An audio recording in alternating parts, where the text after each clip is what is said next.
Hi, Steph. Thanks for joining me today. Hi, Nicola. Good to see you. Thank you. And I really appreciate you taking time out to join me on this webcast. So, Steph, it'd be great if you could start by running through your career history up until setting up Foxy Lady Drivers Club. Bit of a mouthful. Thank you, Nicola. Absolutely great. And thank you very much for inviting me. My pleasure. Yes, well, I come from the Northeast. I was born in Newcastle. And my further education was an HND in business studies in tourism, nothing to do with automotive at this stage. And I then spent the early part of my career in educational travel. And I was lucky enough to work for companies that were very successful and expanding. So I found myself, after many roles in sales, marketing and operations at board level, working for educational travel companies that then became part of PLCs, Granada, Mecca, and then the Rank organisation. I then decided to top up my education, took an MBA in the 1990s. And I think it's probably at around about that stage that the idea for Foxy Lady Drivers Club raised its head. Okay, so what led you to set up Foxy Ladies Drivers Club then? Well, at that stage, I was actually working from home as a marketing consultant because I had a young son and I decided I wanted to spend some time with him. My husband's stepdaughter came and stayed with us for Christmas, and she told her dad about her first garage experience. He checked her car and he was unhappy with a couple of aspects and the price that she had paid. To cut a long story short, I think at that stage, not knowing much about cars, motoring or anything to do with that side of things, I think I realised that the safety implications for Emma, and that's when the penny dropped. I spoke to some family and friends and did a bit of research, and I was surprised to find out just how many women drivers there were, and that there'd been a huge growth in the number of women drivers. And I was more surprised when I found out really that anyone could set up a garage, and that mechanics didn't have to be licensed to actually repair our cars. So women like me seem to share the same opinion that going to the garage or buying cars or all that sort of thing wasn't a very female-friendly activity. So at that stage, I just wondered whether there might be an opportunity to set up, well, first of all, to do something different and better to help women drivers. And from that came Foxy Lady Drivers Club, a motoring club for women, which still remains the only everyday motoring club for women. Yeah, okay. What kind of services do you offer in the Drivers Club then? It's a combination of services that are intended to save women drivers money, time and stress. So we are by and large really a support network, because in an industry that isn't regulated in so many areas, I can't bring myself to promote or recommend that women would buy cheap motoring services. Having said that, we do have, we are an introducer to an insurer that provides us with motor insurance prices for women drivers. That goes down very well. And then from that really has emerged the FOXY Lady approved network of businesses that meet our standards and which we are happy to promote as female friendly. All right, that's great. Yeah. So, and I think as well that you also through the club provide independent advice to garages and dealerships in helping them to set high standards in terms of customer care for female drivers. So can you just explain in a bit of detail what that involves, Steph? Yes, I'd be happy to. I was very concerned, bearing in mind the madness of me to imagine that, not knowing a great deal about the industry, I could then set up a motoring club for women. What on earth was I trying to do? My husband, however, is the motoring and mechanical rock behind me. So I was able to ask the sort of questions that I didn't know the answer to. But of course, I was very vulnerable at that stage because a lot of people in the motor industry would call me up and say, oh, what a great idea. We are a really female-friendly garage, Stephanie, and we'd love you to send FOXY ladies along. I was never absolutely convinced that the name helped me there, because maybe they imagined that these FOXY ladies would be scantily clad rather than shrewd, canny, and astute, which is the message that the brand name is all about, you see. So I thought, my goodness, if I was sending women along to garages that I don't know, I'd better get my act together very quickly and come up with standards. Yeah. So I did. And this is where I think our network is a little different from others, in that we look for, I'll talk about garages, but we also approve dealers and tyre centres in the main. Right. But I look for evidence of measurable quality for starters. Now, in the very early days, there wasn't much on the trading standards side of things, but now there are very good codes of practice that are operated within the motor industry. So we look for businesses that have invested in measurable signs of quality, so that I can sleep in bed at night, knowing that that quality side of things has been taken care of. But we also ask businesses to sign the FOXY promise, and the FOXY promise is to never overcharge, patronise, or sell women services we don't need. Now, you would think, or most businesses say, well, of course, we would never dream of doing that. But I then explained to them that, sadly, this is the impression that many women have of the industry, that this will happen to them. So this is why we ask all the businesses. Good businesses will obviously adopt the same high standards for men and women. But unfortunately, from many women's point of view, they fear being ripped off or compromised in some way. And then the next thing we do, we measure all this with female feedback. So we've got a sort of loop, and I would say that our quality, what we are really looking for is measurable in four or five ways. It's measurable in terms of quality standards. It's measurable in terms of value for money. I firmly believe that the choice of garage depends on the motorist's probably budget and car.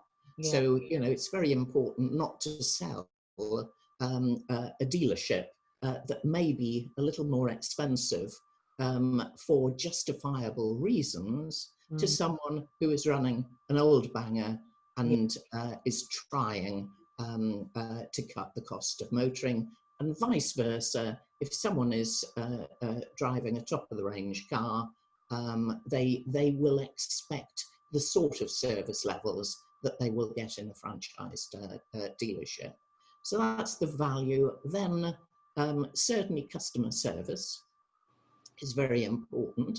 And the final point, which has often been the weakness, maybe prior to lockdown, is to do with cleanliness. Now, cleanliness over the many years, I think it is improving, and I suppose I'm talking more here about the independent sector than the franchise sector. But that is something that was always, if we got 5 stars on reviews for value for money and let's say customer service, it was rare for us to get 5 stars for cleanliness. Yeah. It would single out a very good independent. And I used to be able to tell as well, walking into a garage.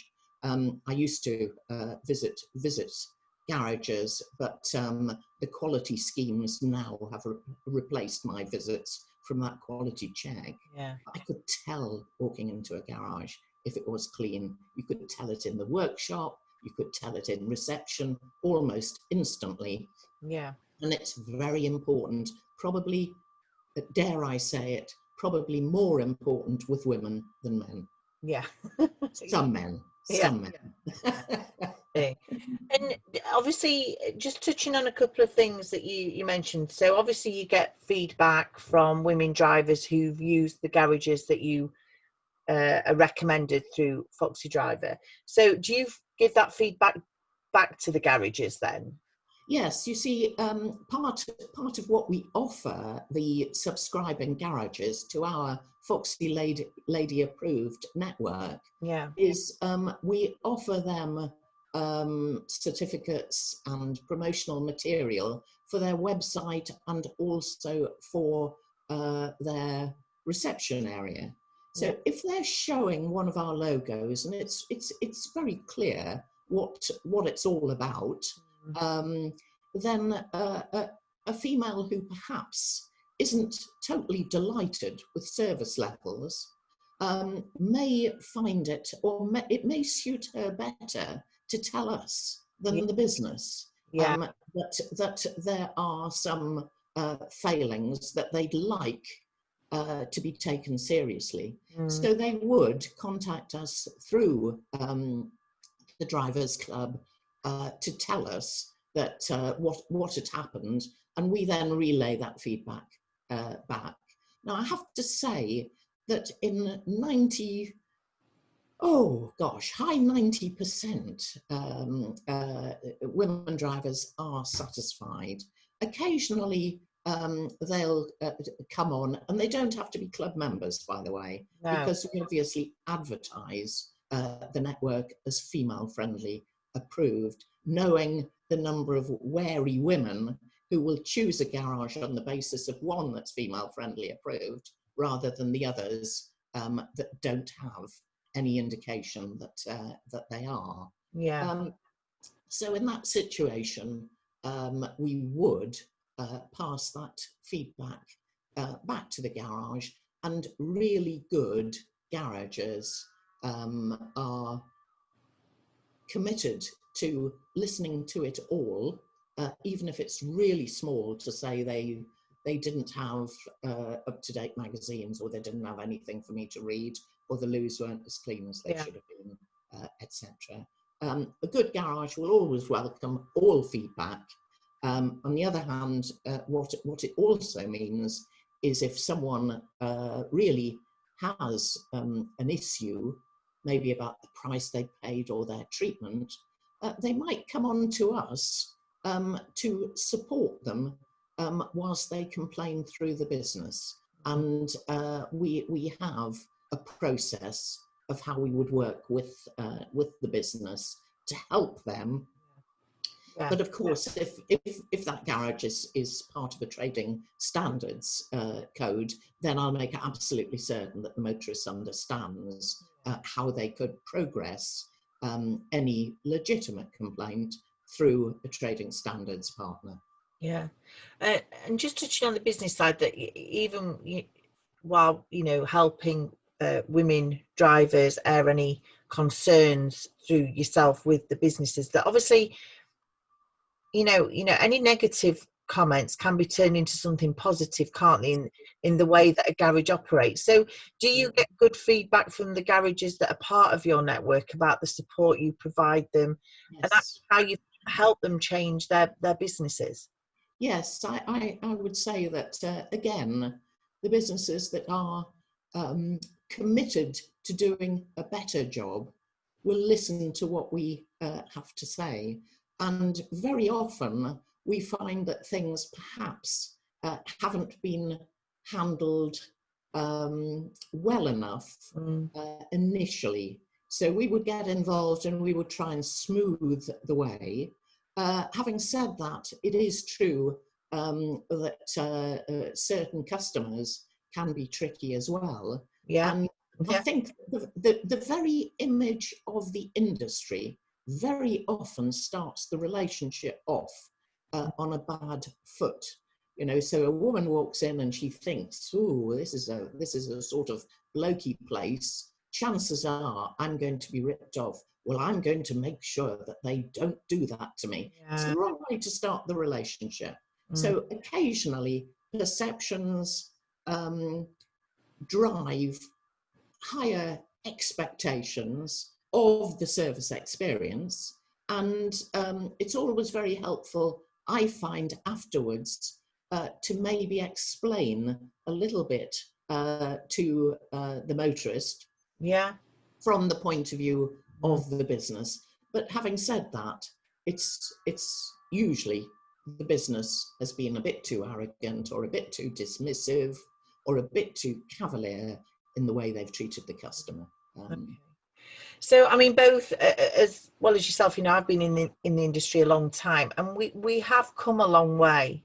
You know, I've been around for 23 years, so, and it is a completely different, you know, workplaces are very different now in terms of how we deal with customers. Although I agree with what you say, I think perception of the industry is very different to the reality.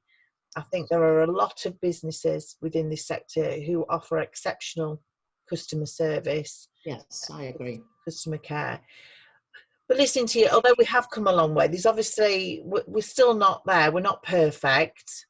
So, you know, from your, you know, with your background, what else do you think that we can do as an industry?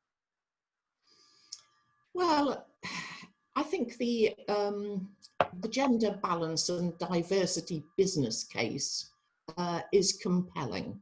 So I think businesses who have this right know that it adds to their success and to their bottom line. So so I really have to say that I do admire the work that the 30% Automotive Club is doing. And I also know that the 30% is not going to be the percentage that many of them will stay with. So I think that's particularly good. But I still think, as I look at the larger dealership groups and manufacturers, there are an awful lot of white middle-aged men at the top. And I would certainly hope to see big moves in that direction in the future, because undoubtedly the culture of the organization and the awareness of its dynamics starts right at the top. Now, I'm not saying that the men in charge aren't wonderful and that they aren't totally aware of gender side of things, but I would like more women in those places because they are role models for the generation of ambitious women that we want to see coming into the automotive industry. So there needs to be more women at the top. I would also like to see more female executive directors in the boardroom. Now, non-execs bring tremendous skills, and they are probably easier to bring into the boardroom just to be seen to have a gender diverse boardroom. But I still believe it's the executive directors that are more in tune with the culture, the restrictions, and just basically the attitudes within the business. I think that's quite important. Yeah. And then I would just like to see more. And you know, I feel sorry in many ways for the independent sectors, because few of these smaller businesses can afford to have the resource, an HR resource to help them when it comes to recruitment and retention of staff, etc. So, you know, perhaps the independent sector needs access to better knowledge or a resource in that area, so that they can do a better job from a training side of things. But no, I think the industry, it is different. Women are in you know, all sorts of places, and no longer do I hear, when I say about the CEOs, male CEOs, very often people used to say, well, what about Linda Jackson? And I say, yes, what about Linda Jackson? Name me another one. Yeah. You know, we are getting there. No, definitely. But we're not there yet. Yeah, we have Alison Jones, don't we, at PSA, and yes, Shepherd, who is the CEO of Mercedes-Benz Retail Group. So yes, and we're hopeful of Ford Retail as well. yes, so, of course, yeah. You know, so we're starting to make inroads, definitely. Yes. And I know with the members of the Automotive 30% Club, the MDs and CEOs, you know, they are facilitating change, you know, to allow more women to rise through the. Excellent. I think definitely excellent. over the next 10 years, we're going to see substantial change in, you know, the balance of men and women in senior roles. We need something like that in the independent sector. Yeah, definitely. It's a really good point that actually, that, you know, they don't get any support, these independents, in terms of just sharing advice and guidance of, you know, different ways of approaching recruiting people, or in terms of the way they word adverts, you know, for new employees to attract more women to apply for positions. Yes, I think it's funny as well that so many women that I speak to in the automotive industry have found themselves in the industry by accident. And they've maybe been looking for a job when there was a vacancy. Now, you know, my MBA was in strategic marketing, and I'm sort of thinking, that's not good enough. If we are actually going to get the best people into the industry, we need to set out to make sure we are targeting the best talent regardless of gender. And, you know, sometimes recruitment companies and adverts, and I'm absolutely certain that this is not those in the 30% Automotive Club, but others, you know, you sort of think you're doing the same thing as you always have done, and you will get the same result. You will get a man because you haven't thought of how you might be able to reach out to women who might add to, you know, to the professionalism and the perception of your business in future. Yeah, I don't even think they'll stand still, Angela. I just think they'll go backwards, because I think as customer expectations grow, and not just in terms of customer service, but, you know, dealing with a company that has a diverse workforce, that if they don't change, then actually, you know, that people will stop going there. Well, that's the other thing that the FOXY Lady badge has been able to do, of course. It has been able to recognise a business that is female friendly from a customer point of view, but also it's more likely to be one that is female friendly from a staff point of view. And we're finding now that some of our subscribers are saying it's making it easier for us to reach out to local women, because we can say we are FOXY Lady approved, female friendly approved. Yeah, I know, that's, yeah, good point. Yeah. Okay. So just as we come to a close of this webcast, so, and obviously you are about to retire at the end of the year, Steph. So in terms of your achievements throughout your career, what are you most proud of?